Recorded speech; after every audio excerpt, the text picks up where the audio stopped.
The purpose of this presentation is to provide an overview of the policy events that have transpired in the residential housing market for the quarter, to provide an overview of the key trends in the residential housing market, and to provide an overview of the home price level for a select group of cities throughout the U.S. Before I begin, I would like to let you know that this presentation was produced by Troy Atkins. I am the founder and owner of Atkins Capital Management. Atkins Capital Management is a privately owned and independently operated company. Our exclusive focus is on residential real estate. Our company is not affiliated with any parties associated with the residential housing industry. As a result, the information and tools that we provide are objective and useful and offered exclusively to help prospective homebuyers make a prudent home purchase decision. In terms of my background, skills, and experience, I have more than 15 years of real estate analysis experience. I have more than 10 years of institutional investment consulting experience, and I have more than 7 years of freelance financial writing experience. Moreover, I am the author of more than 20 published articles, including publications by Forbes, Investor's Business Daily, Yahoo, Investopedia, Financial Edge, as well as more than 230 news organizations worldwide. I have developed an internet-based residential real estate analysis software application that is marketed in the industry as the Atkins Residential Home Valuation Analyzer.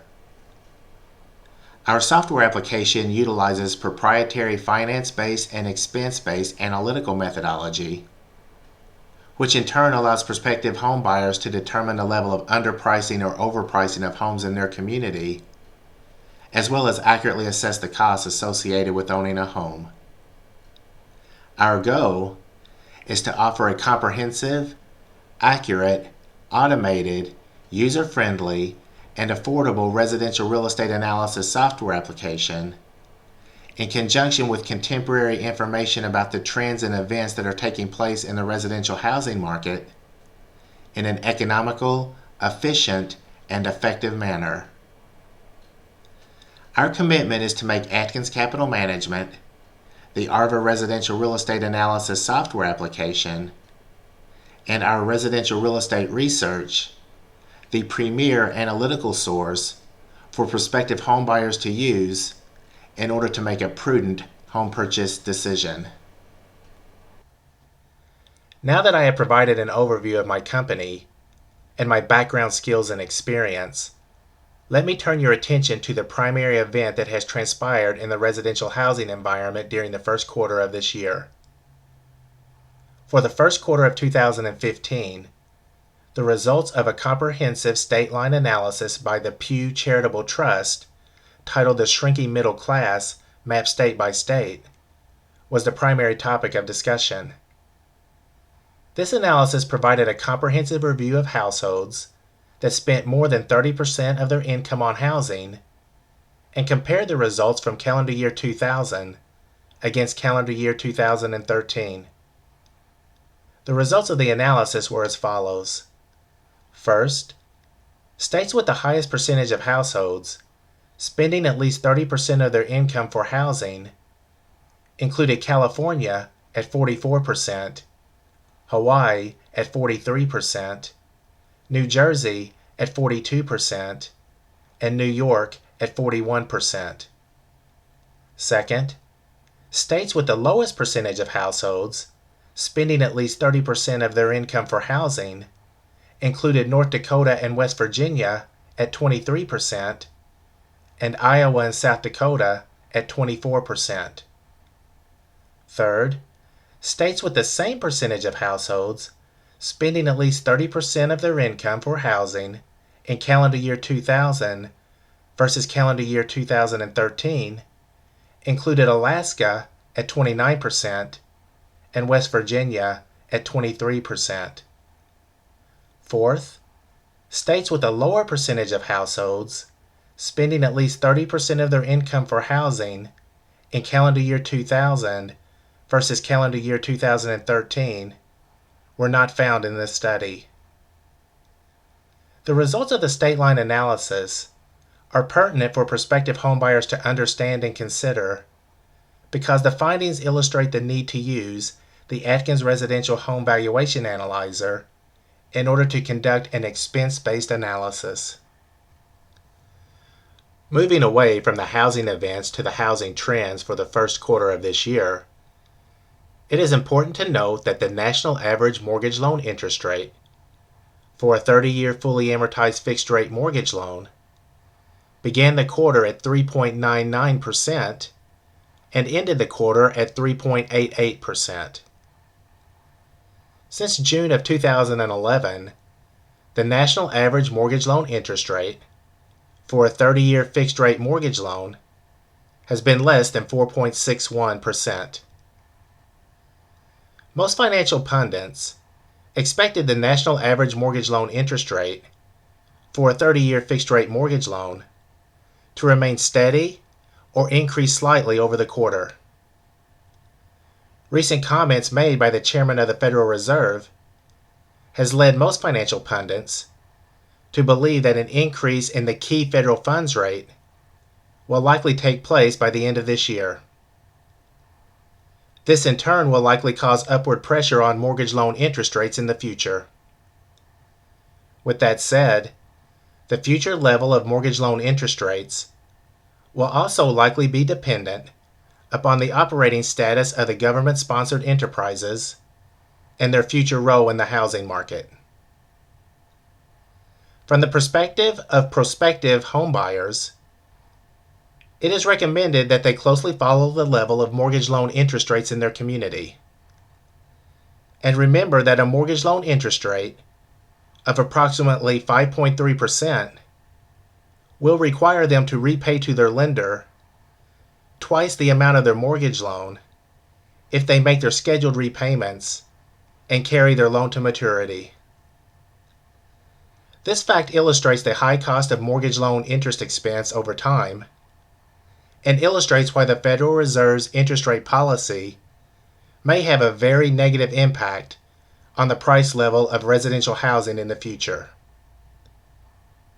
In order for prospective homebuyers to accurately assess the impact of a changing interest rate environment in their community, they can do so by using the Atkins Residential Home Valuation Analyzer. Now that I have provided an overview of the events and trends that have taken place in the residential housing environment for the quarter, let me now turn your attention to the methodology that is used to provide an assessment of the price level of homes in a community. In order to accurately assess the price level of homes in a city, the ARVA Residential Real Estate Analysis software application analyzes the relationship between the median home price level for the city and the median household income level for the city. With this information, the ARVA software application takes into account the most recent month-ending national average mortgage loan interest rate for a 30-year fully amortized fixed-rate mortgage loan and the assumption that no more than 28% of pre-tax household income should be spent by homeowners in order to repay the principal and interest costs for their mortgage loan. By utilizing this information, the ARVA software application can accurately assess the price level of homes in a city. From the first analytical perspective, the ARVA software application determines the level of underpricing or overpricing of homes in a city by calculating the mortgage loan interest rate that justifies the price level of homes in the city. With this information, the justified mortgage loan interest rate is compared against the national average mortgage loan interest rate in order to accurately assess the level of underpricing or overpricing of homes in a city. To illustrate how this first methodology is utilized, let us assume that the ARVA software application determines that the mortgage loan interest rate that justifies the home price level in a city is 6.5%. Let us also assume that the national average mortgage loan interest rate is 4.5%. With this information, homes in the city would be classified as underpriced because mortgage loan interest rates could increase by more than 2 percentage points before homes would be classified as overpriced in the city. Given this information, prospective homebuyers should reach the conclusion that it is appropriate to purchase a home in the city. From the second analytical perspective, the ARVA software application calculates the percentage of household income that would have to be spent by the people that live in a city in order to justify the price level of homes in the city. With this information, the ARVA software application compares the justified percentage of household income amount against the traditionally accepted household income amount of 28% in order to accurately assess the level of underpricing or overpricing of homes in the city.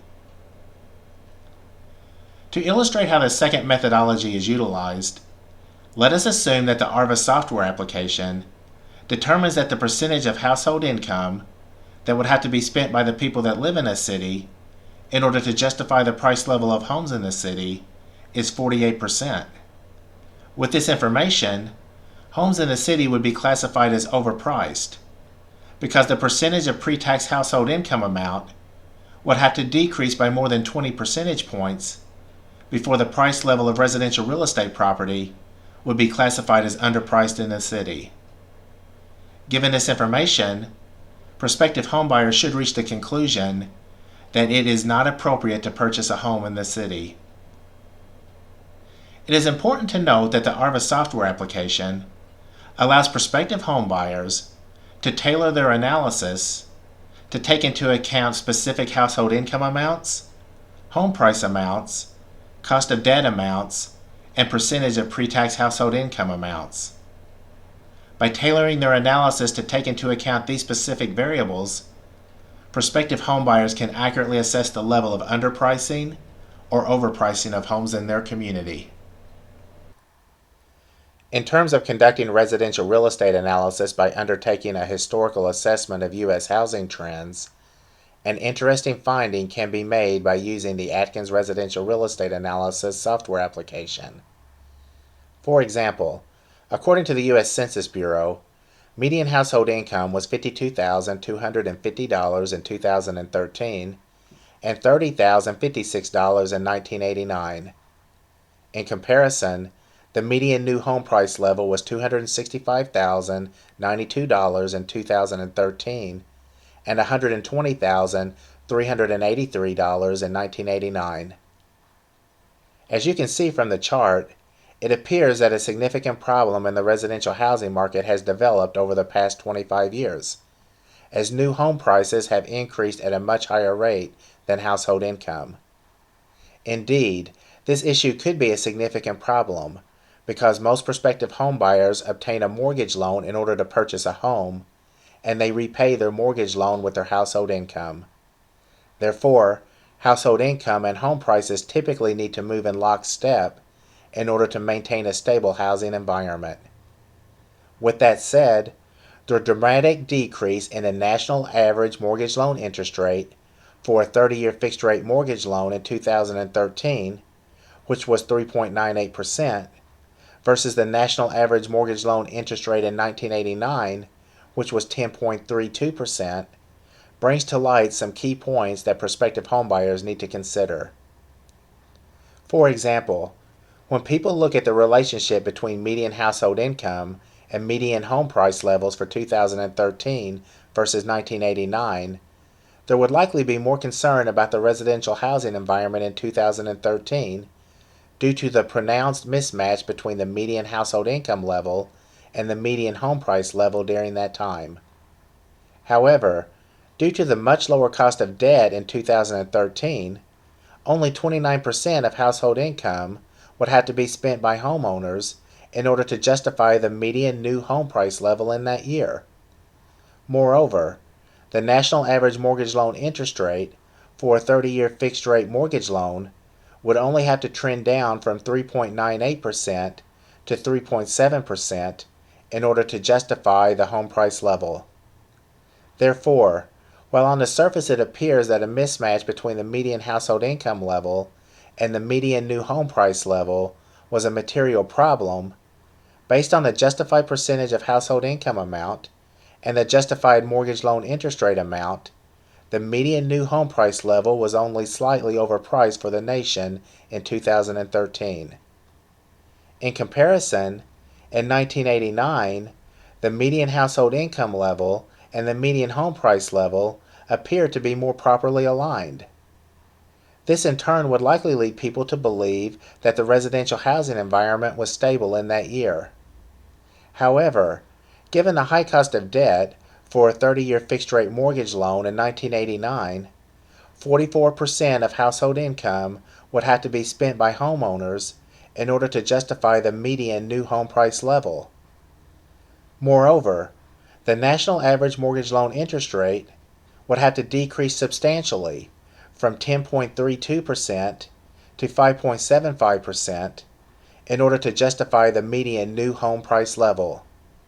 Therefore, while it appears that the relative alignment between the median household income level and the median new home price level in 1989 was satisfactory in terms of maintaining a stable housing environment, based on the justified percentage of household income amount and the justified mortgage loan interest rate amount, the median new home price level was significantly overpriced for the nation in 1989. Now that I have provided an overview of how the Atkins residential real estate analysis software application is utilized, let me provide an overview of the home price level for a select group of cities across the U.S. For the first quarter of this year, 26 cities that make up the Atkins 60 City Home Price Index were classified as overpriced for the quarter. The top 5 overpriced cities were Bridgeport, Honolulu, New York City, San Francisco, and Los Angeles. In terms of a relative price level analysis, it is important to note that given the home price level for the top 5 overpriced cities, it is not possible to justify their home price level by reducing the national average mortgage loan interest rate from 3.88% to 0%. Therefore, in order to classify the homes in the top 5 overpriced cities as underpriced, it would have to be deemed prudent by prospective homebuyers to spend more than the respective justified percentage of household income amounts, or the respective median household income level would need to increase to the appropriate level that is within the range of $84,647 and $149,563. As a last observation, based on the median household income level, the quarter-ending national average mortgage loan interest rate, and the assumption that no more than 28% of pre-tax household income should be spent in order to repay the principal and interest costs of a mortgage loan, the justified home price level for the top 5 overpriced cities would need to fall to the appropriate level within the range of $176,087 and $347,874 before homes would be deemed appropriately priced in the cities. Prospective homebuyers should use the Adkins Residential Home Valuation Analyzer in order to accurately assess the level of overpricing or underpricing of homes in their community. On the other side of the spectrum, 34 cities that make up the Atkins 60 City Home Price Index were classified as underpriced for the first quarter of this year. Detroit, Wichita, Sioux Falls, and Little Rock were identified as the 4 most underpriced cities in the index. In addition, 3 cities tied as the 5th most underpriced city in the index. These cities were Wilmington, Omaha, and Oklahoma City. In terms of a relative price level analysis, the national average mortgage loan interest rate would have to increase from 3.88% to more than the respective range of 6.95% and 19.7% before homes would be classified as overpriced in the cities.